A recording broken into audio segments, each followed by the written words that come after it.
Assalamualaikum warahmatullahi wabarakatuh. Nama saya Aldi Dwi Kurnia dari kelas 10 TKJ dan kali ini saya akan mempresentasikan pengertian memori. Memori adalah suatu bagian yang paling penting dari seluruh sistem komputer. Memori banyak mengalami perubahan teknologi seiring dengan berjalannya waktu. Memori pertama kali mempunyai kapasitas yang sangat terbatas dan hanya terdiri dari beberapa byte. Memori adalah perangkat sistem yang menyimpan data atau program pada komputer elektronik digital. Penyimpanan mungkin saja sifatnya sementara atau permanen, bergantung pada frekuensi pengambilan data. Masing-masing unit memori terdiri dari chip yang memiliki pabrikasi built-in jutaan transistor dan kapasitor.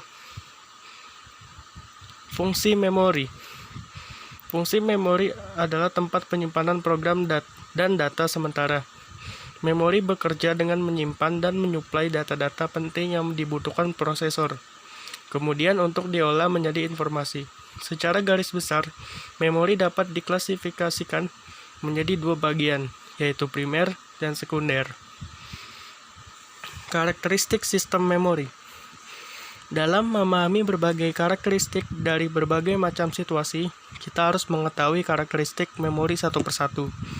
Masalah kompleks sistem memori adalah membuatnya agar lebih mudah diatur bila kita mengklasifikasikan sistem memori sehubungan dengan karakteristik kuncinya. Karakteristik memori yaitu sebagai berikut. Lokasi mereka berada pada tiga lokasi yang berbeda, antara lain sebagai berikut. Memori lokal. Memori ini built-in berada di dalam CPU, mikroprosesor, dan diperlukan untuk semua kegiatan CPU. Memori ini disebut register. Memori internal. Memori ini berada di luar chip prosesor, tetapi bersifat internal terhadap sistem komputer dan diperlukan oleh CPU untuk proses eksekusi operasi program, hingga dapat diakses secara langsung oleh prosesor CPU tanpa modul perantara. Memori internal sering juga disebut sebagai memori primer atau memori utama. Memori internal biasanya menggunakan media RAM. Memori eksternal, secondary. Memori ini bersifat eksternal terhadap sistem komputer dan tentu saja berada di luar CPU dan diperlukan untuk menyimpan data atau instruksi secara permanen. Memori ini tidak diperlukan di dalam proses eksekusi sehingga tidak dapat diakses secara langsung oleh prosesor. Memori eksternal sering juga disebut sebagai memori sekunder. Memori ini terdiri atas perangkat penyimpanan seperti disk atau pita magnetik. Keandalan memori. Untuk memperoleh kinerja yang optimal, perlu kombinasi teknologi komponen memori, dan kombinasi ini dapat disusun hierarki memori sebagai berikut. A. Hubungan harga, kapasitas dan waktu akses memori.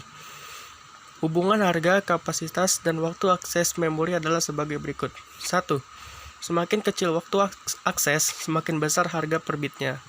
2. Semakin besar kapasitas, semakin kecil harga per bitnya. 3. Semakin besar kapasitas, semakin besar waktu aksesnya. Oke, segitu aja presentasi dari saya. Maaf bila ada yang salah-salah. Assalamualaikum warahmatullahi wabarakatuh.